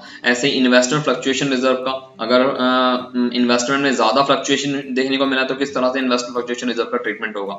वो एडमिशन के अंदर भी और रिटायरमेंट में भी, दोनों में बहुत इंपॉर्टेंट है। तो ध्यान से इस वाले टॉपिक को भी मैं आपसे कहूंगा कि अच्छे से पढ़ लीजिएगा। Workman compensation reserve and investment fluctuation reserve, इसके पॉइंट बहुत अच्छे से क्लियर होना आपके लिए जरूरी है। तो कोशिश कीजिए कि इसको बहुत अच्छे से और ध्यान से पढ़ें आप, ठीक है ना। तो ये दोनों के पॉइंट, और मेरे ख्याल से डीके गोयल के अंदर तो उन्होंने बहुत ज्यादा डिटेल में इन दोनों को ही डिफाइन किया हुआ है, इन दोनों के ऊपर अलग से क्वेश्चन भी, न्यूमेरिकल क्वेश्चन दिए हुए हैं। तो अगर आप चाहें तो डीके गोयल अप्रोच कर सकते हैं इस पॉइंट को कवर अप करने के लिए। अदरवाइज अगर टीएस अग्रवाल भी है तो टीएस अग्रवाल ने भी इसके ऊपर बेस्ड क्वेश्चन दिए हैं, तो वो भी आप देख सकते हैं, लेकिन ज्यादा डिटेल मुझे लगता है डीके गोयल ने दी है। तो खैर आप दोनों में से जो चाहें, जो भी आपके स्कूल में लगाई गई हो या जिससे भी आप पढ़ रहे हो, ट्यूशन में लगवाई गई हो, आप उससे अकॉर्डिंगली इसको डील कर सकते हैं, ठीक है। तो आइए डेथ ऑफ ए पार्टनर पे चलते हैं। और डेथ ऑफ ए पार्टनर में बच्चों हमारा यहाँ पे वही ट्रीटमेंट्स कुछ हैं जो हम पहले भी देख के आए हैं, यानी कि न्यू प्रॉफिट शेयरिंग रेशियो तो नहीं, लेकिन यहाँ पर एक मेन चीज है calculation of deceased partner share of profit. जी, यानी कि मरे हुए पार्टनर का deceased partners share of profit वो कैसे कैलकुलेट किया जाना है, यानी कि एक इंपॉर्टेंट और बिल्कुल डिफरेंट पॉइंट है अब तक के दूसरे पार्टनरशिप वाले चैप्टर्स से, ठीक है। किस तरह से मरे हुए पार्टनर का शेयर ऑफ प्रॉफिट निकाला जाना है। तो यहाँ पे दो मेथड नॉर्मली होते हैं, टर्नओवर मेथड और एक दूसरा जो आपका मेथड है, ठीक है ना, टाइम मेथड। उसके अकॉर्डिंग आप इसको कैलकुलेट करते हैं। दोनों को ही आपको पता होना चाहिए, आपको समझ में आने चाहिए, उसको मेमोराइज करके रखिए कि दोनों में क्या डिफरेंस है और किस तरह से इसका शेयर ऑफ प्रॉफिट, यानी कि मरे हुए पार्टनर का किस तरह से शेयर ऑफ प्रॉफिट निकाला जाएगा, ठीक है ना। कब उसके नंबर उसके जो टाइम पीरियड है वो बाय 12 करना है या नहीं करना है। तो मैं आपसे दोनों से कहूंगा टाइम मेथड और टर्नओवर मेथड दोनों बहुत ध्यान से देखिएगा। यहाँ पे जनरल रिजर्व का भी ट्रीटमेंट है और एक्यूमुलेटेड प्रॉफिट का भी वही सेम ट्रीटमेंट है जो पीछे आपने रिटायरमेंट में पढ़ा है, ठीक है ना, वो ट्रीटमेंट जरूर देखिएगा। या प्रॉफिट एंड लॉस अकाउंट का जो डेबिट बैलेंस अगर दिया हुआ हो तो वो, या डेफर्ड रेवेन्यू एक्सपेंडिचर का, ठीक है, वही सेम चीजें यहाँ पर रिपीट हुई हैं। और अगर रिवैल्यूएशन दिया हुआ है तो वो भी सेम एज इट इज यहाँ पर आपको डील किया जाना है। अच्छा, गुडविल का भी पार्ट है भाई, यहाँ पर उसका share of goodwill, disease partner का जो शेयर ऑफ गुडविल होगा वो उसको दिया जाना है, किस तरह से उसको उसकी यहाँ पे एंट्री होनी है, यानी कि उसकी एडजस्टमेंट एंट्री करोगे, ठीक है, या राइट ऑफ करोगे। ये दोनों चीज आपको बहुत अच्छे से क्लियर होनी चाहिए, यानी कि एडमिशन से लेकर डेथ तक गुडविल का एक मेन कॉन्सेप्ट है और बड़ा कंफ्यूजन और बच्चों के दिमाग में हौश पौच हो जाती है इस चीज को लेकर के सर हम कैसे याद रखें इन तीनों के ट्रीटमेंट को। तो वही चीज है, देखिए अपने दिमाग में एक ब्लॉक बनाइए इनको मेमोराइज करने के लिए और पहले समझिए, या अपने पास आप नोट्स भी बना सकते हैं। मैं आपको इसलिए अलग अलग डिस्टिंग्विश कर रहा हूँ यहाँ पे चीजें, दोनों में क्या क्या चीजें डिफर है, ठीक है। गुडविल का ट्रीटमेंट बहुत अच्छे से ध्यान रखिए कि एडमिशन में क्या होगा, रिटायरमेंट में क्या होगा और डेथ में क्या होगा। अब पीयर गुडविल है तो राइट ऑफ तो होनी ही होनी है, ओल्ड रेशियो में राइट ऑफ होनी है। गुडविल की राइट ऑफ करने की बिल्कुल सिंपल एंट्री है, ठीक है ना, वो भी याद रखिए आप। और हर राइट ऑफ में एक ही चीज है और एडजस्टमेंट एंट्री भी इसकी एक ही है। Change in profit sharing ratio से लेकर आगे तक गुडविल की आप एडजस्टमेंट एंट्री एक ही करेंगे, ठीक है, सिर्फ एक एंट्री है वही, gaining partners capital account debit to sacrificing partners capital account. आप उसको हर चैप्टर में अप्लाई कर सकते हैं, बस हर चैप्टर में कॉन्सेप्ट जरूर चेंज हो जाएगा उसके अप्लाई करने का, बाकी सब कुछ सेम रहेगा। तो गुडविल का पार्ट बहुत इंपॉर्टेंट है, इसको ध्यान से देखिएगा, समझिएगा। और अच्छा, इसके साथ साथ यहाँ पे मैं कुछ और बातें आपसे डिस्कस कर रहा हूँ, जैसे कि सैलरी अगर डिसीज्ड पार्टनर को दी जानी है तो कितने मंथ की, 6 महीने, अगर मान लीजिए पिछली बैलेंस शीट से 6 महीने के बाद मरा है तो 6 महीने की ही सैलरी दी जाएगी। इंटरेस्ट ऑन कैपिटल उसको कैसे दिया जाएगा, 6 महीने का तो 6 महीने का है, 3 महीने का है तो 3 महीने का दिया जाएगा। तो वो सारी चीजें यहाँ बहुत इंपॉर्टेंट है। उसके बाद एग्जीक्यूटर का, ठीक है ना, एग्जीक्यूटर का कितना अमाउंट एग्जीक्यूटर में ट्रांसफर होगा। एग्जीक्यूटर यानी कि जो उत्तराधिकारी होता है, वारिस होता है डिसीज्ड पार्टनर का। तो डिसीज्ड पार्टनर जो मर गया है पार्टनर, उसके एग्जीक्यूटर अकाउंट में किस तरह से आप ट्रांसफर करेंगे, उसका एग्जीक्यूटर अकाउंट कैसे बनाएंगे, अच्छा, एग्जीक्यूटर अकाउंट में इंटरेस्ट को मेरे ख्याल से इंटरेस्ट के साथ एग्जीक्यूटर अकाउंट की बात नहीं की गई है। और मैं आपको बताता चलूं यहीं पर ही कि डिसीज्ड पार्टनर का जो कैपिटल अकाउंट है या उसका यानी कि वो इन्होंने जो एग्जीक्यूटर अकाउंट है वो भी इन्होंने एक्सक्लूड किया है इस साल, ठीक है, वो आउट ऑफ द कोर्स है। तो preparation of deceased partners capital account and his executors account, इन्होंने इन दोनों को ही आउट ऑफ द कोर्स किया है। तो आपको बस ये इनकी सारी इन्फॉर्मेशन आपके पास डिटेल होनी चाहिए। दोनों को एक्सक्लूड कर दिया गया, एग्जीक्यूटर का अकाउंट बनाने के लिए नहीं आएगा, बट लेकिन एग्जीक्यूटर में ट्रांसफर कैसे किया जाएगा you must know about it, ठीक है। ये आपको ट्रीटमेंट देख और समझ लेना चाहिए। और मेरे ख्याल से अगर आप इसका पूरा एक ओवरव्यू ले लें डेथ ऑफ द पार्टनर का, तो वही सारा मैंने यहाँ पे डिफाइन कर दिया है, ठीक है। तो मेरे ख्याल से इतना काफी है। बाकी मुझे उम्मीद नहीं है डेथ में से इस साल क्वेश्चन पूछे जाने के चांसेस हैं। डेथ में से कुछ एक treatment theoretical point of view से पूछा जरूर जा सकता है कि ट्रीटमेंट पूछा जा सकता है, ठीक है, या कुछ जनरल एंट्री पर बेस्ड कुछ क्वेश्चन छोटा मोटा इसका आ सकता है। बस मुझे ज्यादा की इससे डेथ में से उम्मीद नहीं लग रही है इस साल, क्योंकि काफी कुछ डिलीशन हो गया इसमें से। तो आई होप के इसमें से ज्यादा ना पूछा जाए। And the last one is dissolution of partner के अंदर भी काफी कुछ चीजें हैं, आइए एक बार देख लेते हैं। डिसोल्यूशन ऑफ पार्टनरशिप फर्म, सबसे मेन बात तो यही कि पार्टनरशिप और पार्टनरशिप फर्म के डिसोल्यूशन में क्या डिफरेंस है, ये आपको बहुत अच्छे से क्लियर होना चाहिए, ठीक है ना। कि डिसोल्यूशन ऑफ पार्टनरशिप और डिसोल्यूशन ऑफ पार्टनरशिप फर्म दोनों में क्या डिफरेंस है, इनका मोड ऑफ डिसोल्यूशन क्या क्या है, किस तरह से डिसोल्यूशन हो सकता है, उसका थ्योरेटिकल पॉइंट ऑफ व्यू से उसकी नॉलेज लेना आपके लिए जरूरी है, वो जरूर देखिएगा। और फर्म की डेब्ट और प्राइवेट डेब्ट, यानी कि फर्म की उधारी और जो प्राइवेट पार्टनर्स की उधारी है उनका क्या डिफरेंस है, ठीक है, वो आपको क्लियर होना जरूरी है यहाँ पर। और इसके साथ साथ जो अकाउंट्स मेंटेन करने के लिए आते हैं वो आपको पता ही है, यहाँ से मुझे अलग से बताने की जरूरत नहीं है। मेनली रियलाइजेशन अकाउंट कैसे बनेगा, कैसे बनाया जाता है, वो बहुत इंपॉर्टेंट है। और पार्टनर्स का कैपिटल अकाउंट किस तरह से प्रिपेयर होगा, और बैंक अकाउंट मोस्टली, ठीक है ना, वो कैसे बनाया जाएगा। ये तीन तो स्पेशली इन पर बेस्ड क्वेश्चन आ सकता है और पूछा गया है इन पर बेस्ड या तो जनरल एंट्रीज के ऊपर बेस्ड क्वेश्चन पूछा गया है, ठीक है, या फिर इन तीनों के लेजर अकाउंट्स मांगे गए हैं। 6 या 8 नंबर के अंदर क्वेश्चन इसका कंपलसरी है, ये बात ध्यान रखिएगा, 6 या 8 नंबर के अंदर क्वेश्चन का, ठीक है। तो 6-8 नंबर के अंदर बिल्कुल उसमें से क्वेश्चन पूछा जा सकता है, तो ये बात ध्यान रखिएगा कि किस तरह से 6 इसके क्वेश्चन को अटेम्प्ट करना है, you must know about it, ठीक। तो इसका ट्रीटमेंट हो गया यहाँ। और इसके साथ साथ यहाँ पर हाँ एक चीज और है बहुत इंपॉर्टेंट कि WCR का ट्रीटमेंट क्या होगा, यानी कि वर्कमैन कंपनसेशन रिजर्व और इन्वेस्टमेंट फ्लक्चुएशन रिजर्व का। अगर इन्वेस्टमेंट दी हुई है तो investment fluctuation reserve partners capital account में जाएगा या नहीं जाएगा, वो सारी चीजें इसका ट्रीटमेंट है, यहाँ थोड़ा सा मेमोराइज जरूर करके रखिएगा, उसका ट्रीटमेंट यहाँ पे इंपॉर्टेंट है, वो ध्यान रखिएगा यहाँ। और रियलाइजेशन के कुछ एक्सपेंसेस का क्या ट्रीटमेंट है, ठीक है। रियलाइजेशन के एक्सपेंसेस पर एक अलग से क्वेश्चन लास्ट ईयर पूछा जा चुका है, एक अलग से पूरा क्वेश्चन 6 नंबर के अंदर पूछा गया था, बहुत इंपॉर्टेंट क्वेश्चन है। TS गरवाल में भी एक अलग से क्वेश्चन इसका फुल फ्लैश्ड दिया हुआ है सिर्फ जनरल एंट्री पर कि जनरल रियलाइजेशन के एक्सपेंसेस को कैसे ट्रीट किया जाना है, अगर पार्टनर्स के बिहाफ पे है या फर्म के बिहाफ पर है तो किस तरह से इनके अलग अलग ट्रीटमेंट्स हैं, आप उनको जरूर देखिएगा, समझिएगा, उनको समझ के मेमोराइज कर लीजिएगा कि किस तरह से इनको प्रिपेयर किया जाना है, ठीक है ना।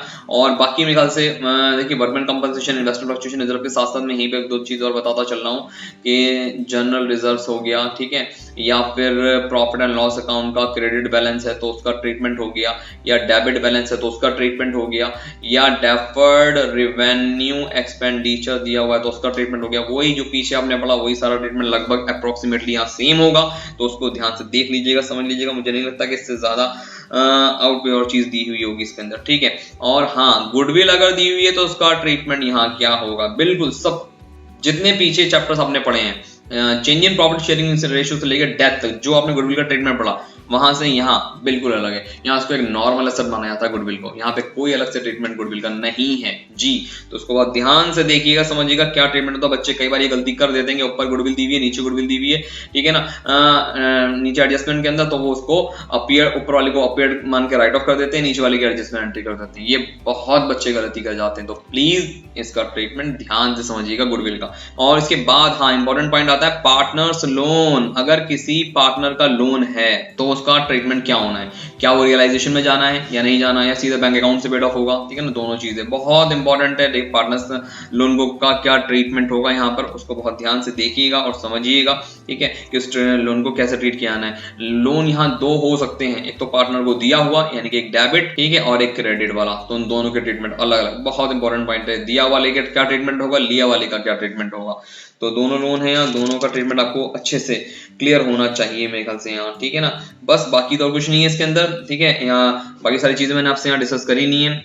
और दूसरी बात ये कि असेट्स का क्या ट्रीटमेंट होता है यहाँ पर, अगर हम लाइबिलिटीज के अगेंस्ट किसी असेट का ट्रीटमेंट देखना चाहते हैं तो वो भी यहाँ पर एक इंपॉर्टेंट पार्ट है, तो वो रियलाइजेशन में कवर अप हो जाता है। तो कहने का पर्पज ये है कि ये 3 अकाउंट तो मेन है ही जो आपको यहाँ इन पर बेस्ड क्वेश्चन आता है। इसके साथ साथ यहाँ पे कुछ इंपॉर्टेंट पॉइंट मैंने यहाँ भी डिस्कस करे हैं, जो 6 नंबर के अंदर या 8 नंबर के अंदर पूरा क्वेश्चन पूछ लिया जाता है। अगर लेजर अकाउंट आया इसके अंदर से तो रियलाइजेशन अकाउंट का लेजर फॉर्मेट और पार्टनर्स कैपिटल अकाउंट का लेजर फॉर्मेट और बैंक अकाउंट का लेजर फॉर्मेट नॉर्मली आपको बनाना होता है। लेकिन अगर जर्नल एंट्रीज आई तो आजकल सिर्फ जर्नल एंट्री सिर्फ इन्हीं तीनों पे नहीं पूछी जा रही है। एक स्पेशली इस वाले टॉपिक पे रियलाइजेशन एक्सपेंसेस वाले टॉपिक के ऊपर भी, ठीक है ना, ये पूछ लिया जा रहा है कि बाधा unnecessary journal entries regarding these type of realization expenses, तो उन पर बेस्ड वाला क्वेश्चन है। कि इसके बाद हम चलते हैं अपने वॉल्यूम नंबर 2 की तरफ। वॉल्यूम नंबर 2 कितने मार्क्स का है हमारा, ये पूरा वॉल्यूम नंबर जो 2 है, ये वॉल्यूम नंबर 2 जो है हमारा 20 मार्क्स का दिया हुआ है, ठीक है।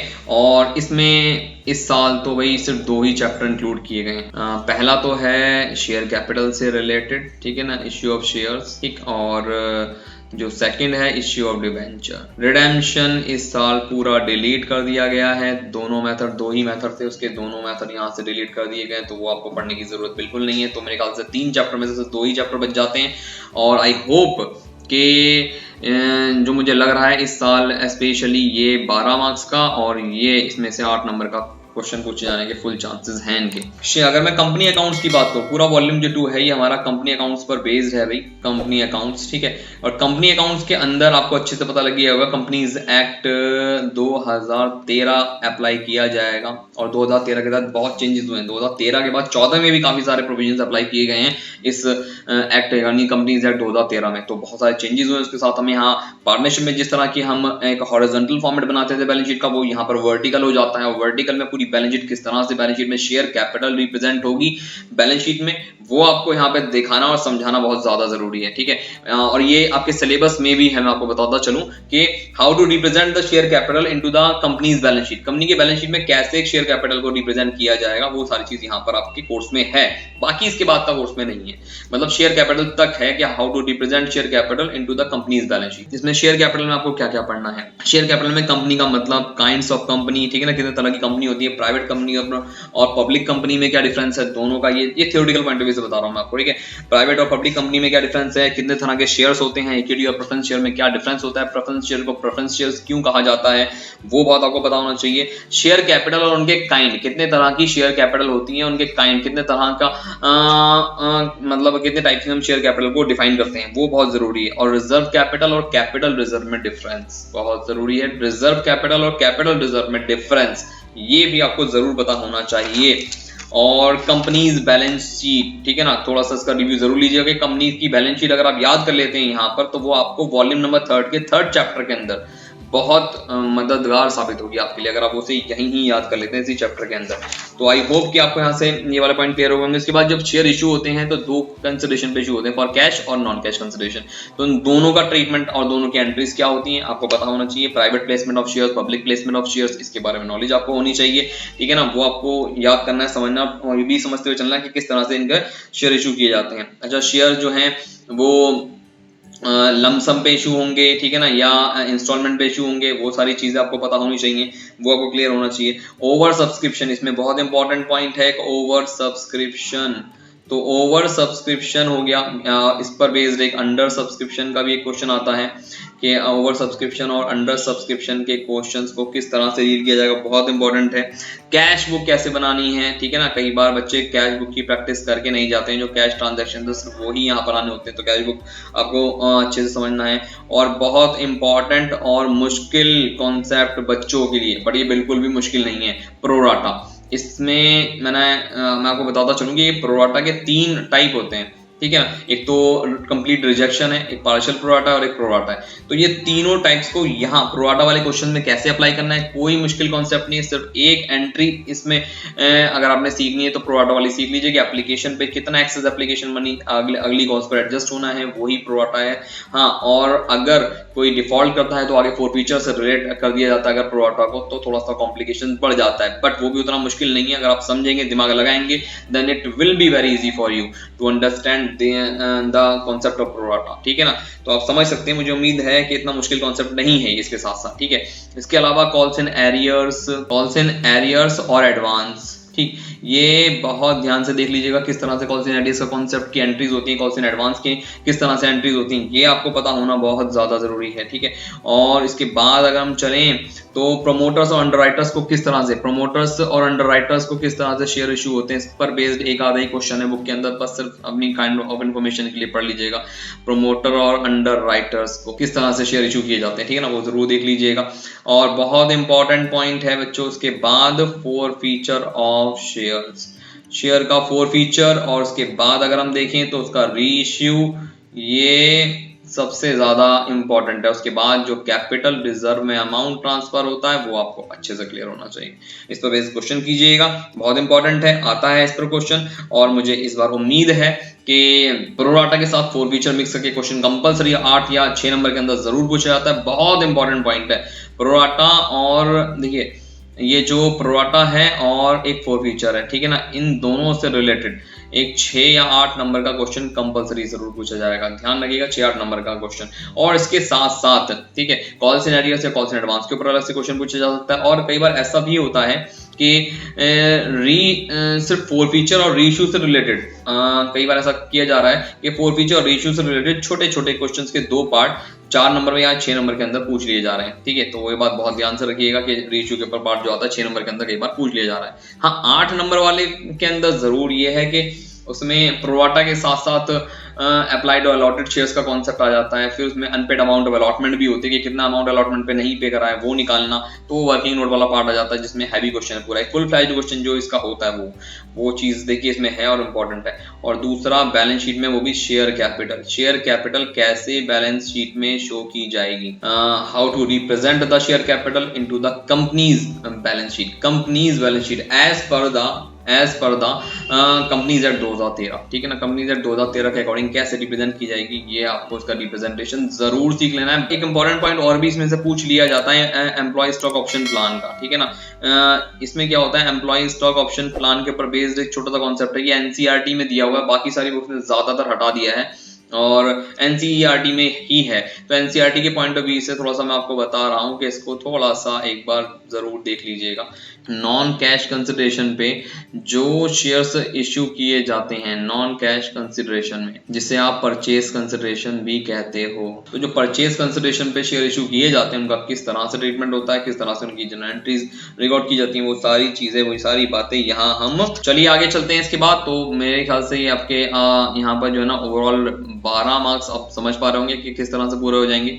काफी कुछ है इस चैप्टर में पढ़ने के लिए, और इस चैप्टर में अगर आप इसकी तैयारी अच्छे से कर लेते हैं तो मेरे ख्याल से 12 नंबर आपके लिए काफी इजी रहेंगे ऑब्टेन करना। इश्यू ऑफ डिवेंचर, चलिए आइए चलते हैं इश्यू ऑफ डिवेंचर की तरफ। और इश्यू ऑफ डिवेंचर में थोड़ा सा देख लेते हैं डिवेंचर्स का मतलब, यानी कि डिवेंचर्स क्या होते हैं, ठीक है ना, इनका मीनिंग, और डिवेंचर्स और बॉन्ड्स में क्या फर्क होता है, ये थोड़ा सा आपको क्लियर होना चाहिए, ये आपको जरूरी ध्यान से देखना है इसको, ठीक है। और डिवेंचर्स, बॉन्ड्स और शेयर्स, इन तीनों में क्या डिफरेंस होता है, यानी डिवेंचर और शेयर्स में क्या फर्क होता है, डिवेंचर होल्डर्स कौन कहलाते हैं, शेयर होल्डर्स कौन कहलाते हैं, वो सारी बातें आपको क्लियर होनी चाहिए, ठीक है। उसके साथ साथ फीचर्स क्या और डिवेंचर और शेयर का डिफरेंस तो मैंने आपको बता ही दिया है। काइंड्स ऑफ डिवेंचर, कितने तरह के डिवेंचर होते हैं, काइंड्स, ठीक है, वो भी आपको थोड़ा सा यहाँ पे इसके सिलेबस में है आपके।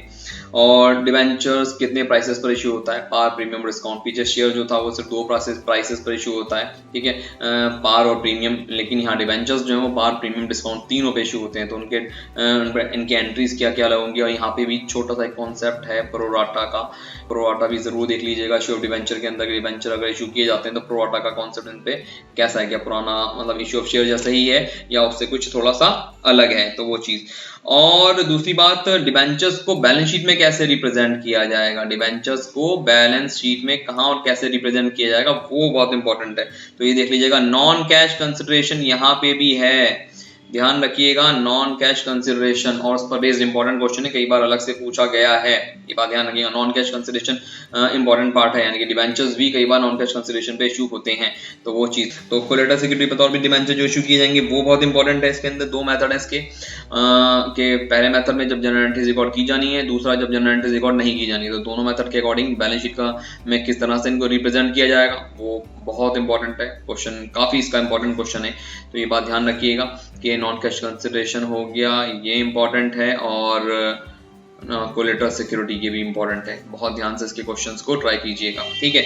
आगे चलते हैं, इसके बाद है इंटरेस्ट ऑन डिबेंचर्स, डिबेंचर्स के ऊपर इंटरेस्ट, यानी कि उसकी एंट्रीज और इंटरेस्ट कैसे निकाला जाता है, उनकी एंट्रीज किस तरह से होती हैं, ये आपको पता होना चाहिए, और ये भी एक इंपॉर्टेंट पार्ट है, ठीक है, इंटरेस्ट ऑन डिबेंचर्स का। तो ये क्लियर रहना आपके लिए बहुत जरूरी है। इसके बाद एक पॉइंट और होता है जिसमें से कंपलसरी क्वेश्चन है इसका, इस साल भी कंपलसरी क्वेश्चन आएगा उसमें, वो है issue of debenture, issue of debenture with terms of redemption, मतलब डिबेंचर्स को इश्यू करना रिडेम्पशन की शर्तों के साथ, ठीक है, बहुत इंपॉर्टेंट पॉइंट है। लास्ट पॉइंट इसके अंदर एक और है, writing of the loss on issue debenture, writing of the loss on issue of debenture, मतलब डिबेंचर को इश्यू करते वक्त जो लॉस हो जाता है उसको राइट ऑफ करना, उसको राइट ऑफ किस तरह से करना है, कौन सा अकाउंट से करना है इसको राइट ऑफ, तो वो चीज क्लियर रहना बहुत जरूरी है। बस इसमें इतना ही है, और इनके लेजर अकाउंट जरूर देख लीजिएगा सभी के ही।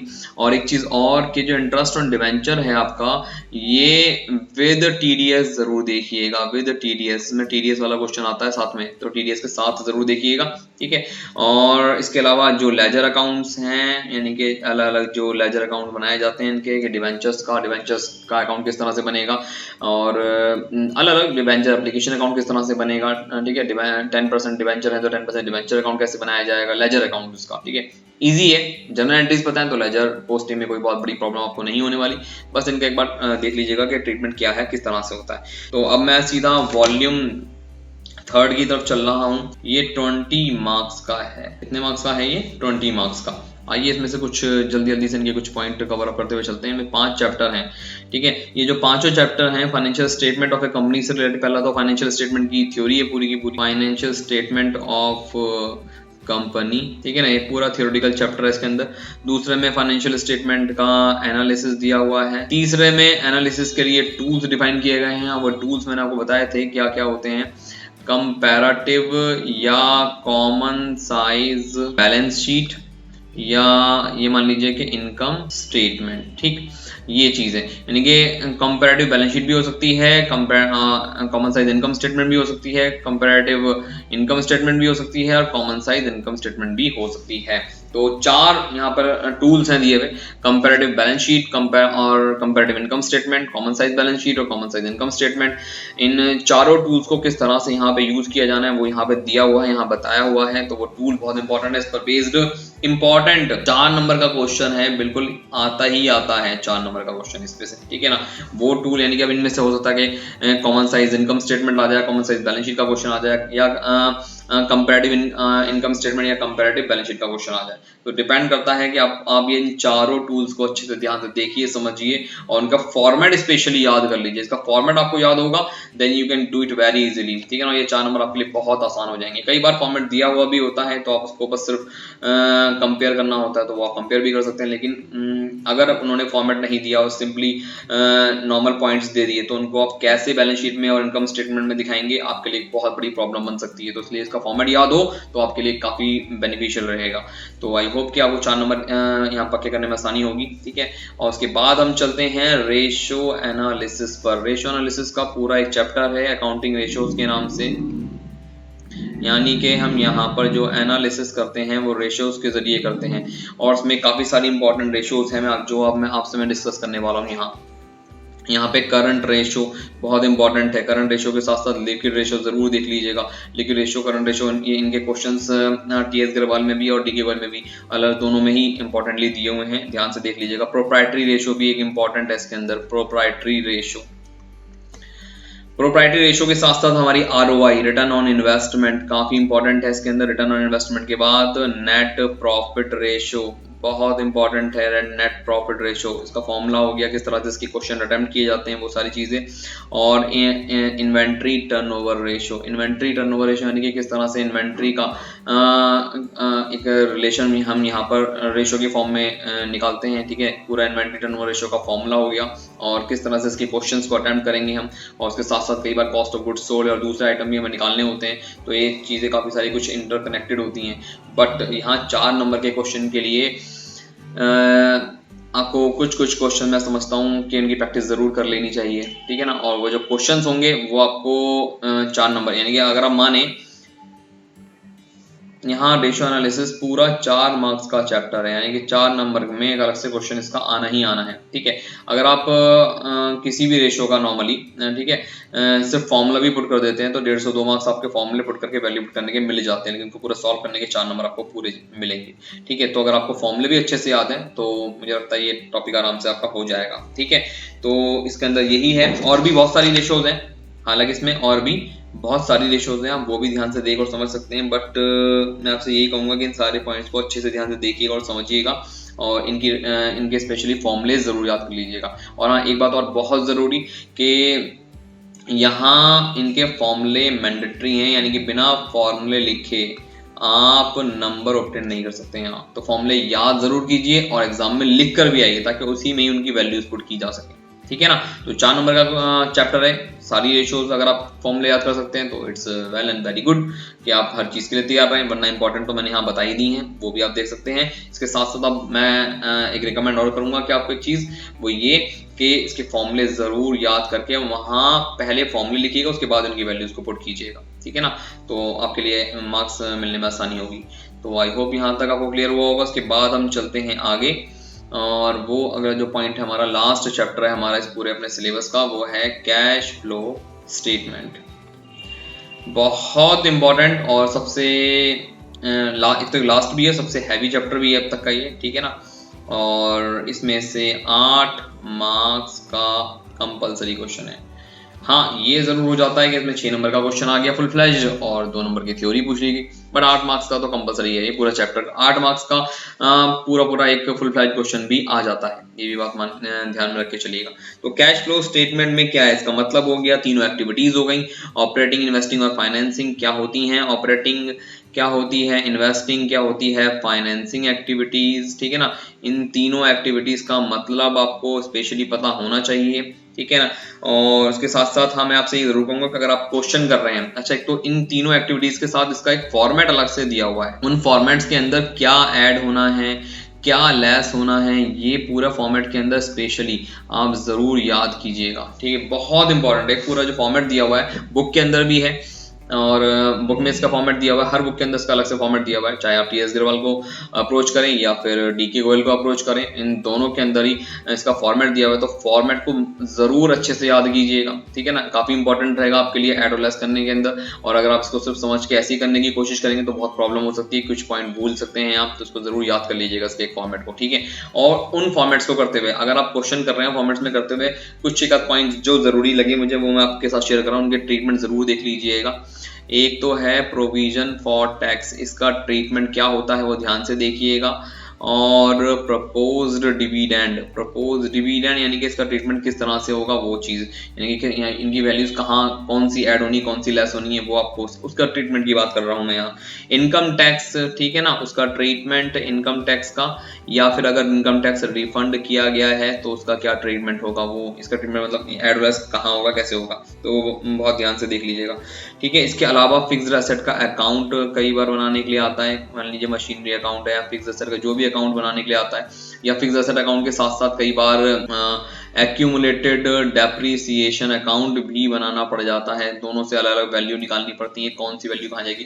एक्यूमुलेटेड डेप्रीसिएशन से आपको डेप्रीसिएशन मिलता है, वो डेप्रीसिएशन नॉन कैश एक्सपेंस बतौर ऐड होता है, ठीक है ना, ऑपरेटिंग एक्टिविटी के अंदर। तो किस तरह से फिक्स्ड एसेट अकाउंट से आपको क्या मिलेगा, एक्यूमुलेटेड डेप्रीसिएशन अकाउंट से क्या मिलेगा। तो कैश फ्लो स्टेटमेंट में छोटे छोटे बहुत सारे ट्रीटमेंट है, तो आपको ये पता होना चाहिए। हर एक क्वेश्चन की प्रैक्टिस कीजिए। मैं तो कहूँगा जितने भी TS अग्रवाल के अंदर क्वेश्चन है या DK गोयल में क्वेश्चन है, जौन सी भी बुक आप अप्रोच कर रहे हैं या रेफर आपको की जा रही है या जिनसे आप पढ़ रहे हैं उनके सारे क्वेश्चन जरूर अटेम्प्ट कीजिएगा, आपके लिए बहुत बढ़िया रहेगा। 8 मार्क्स को सिक्योर करने के लिए आपके ये सारे ट्रीटमेंट्स आपको याद और समझे हुए जरूर होना चाहिए, आपके लिए काफी बेनिफिशियल रहेगा वो चीज, ठीक है ना। और एक और चीज, one and the very last point which I want to mention here, कि कैश फ्लो स्टेटमेंट कई बार तो फ्रॉम द बैलेंस शीट, कई बार बैलेंस शीट दे दी जाती है उससे, और कई बार ऐसा भी होता है from the income, from the profit and loss, statement of profit and loss जरूर दिया जाता है, ठीक है।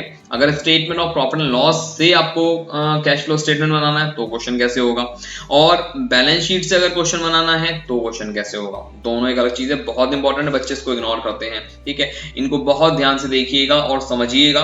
तो ये सारी चीजें थी जिनको मैंने यहाँ डिस्कस किया, आई होप कि मैं यहाँ कुछ भूला नहीं हूँ, ठीक है ना।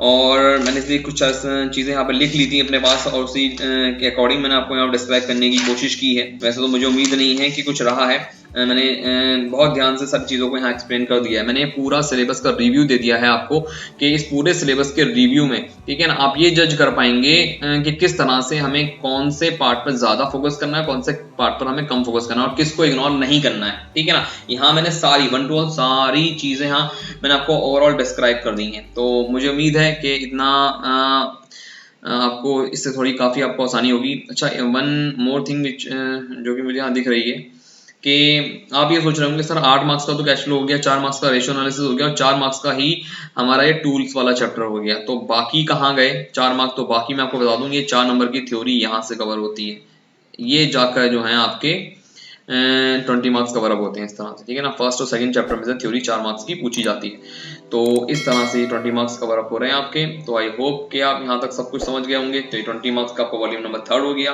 ठीक है, जिसमें मैंने आपसे सारी चीज़ें शेयर कर ली हैं। और ये वॉल्यूम नंबर हमारा सेकंड है 20 मार्क्स का, इनमें से क्या क्या चीज़ें हैं वो मैंने आपको सारी चीज़ें बता दी हैं। आप इनको दोबारा से रिवाइंड करके एक बार दोबारा से रीजज कर सकते हैं, ठीक है। और ये हमारी पूरा पार्टनरशिप और एनपीओ का पूरा रिव्यू है, ठीक है, जो मैंने आपको यहाँ पर डिस्क्राइब कर दिया है। तो आई होप कि बच्चों आपके लिए मेरा आज का लेक्चर बहुत बेनिफिशियल रहेगा। और बच्चों इसमें काफ़ी मेहनत भी लगती है, तो प्लीज़ अगर मेरा लेक्चर समझ में आए, आपके लिए बेनिफिशियल रहे, तो प्लीज़ एक लाइक ज़रूर दीजिएगा और इसको सब्सक्राइब कीजिएगा इस चैनल को, और हो सके तो शेयर भी कीजिएगा। तो thank you so much for watching my video till the end. Thank you so much बच्चों।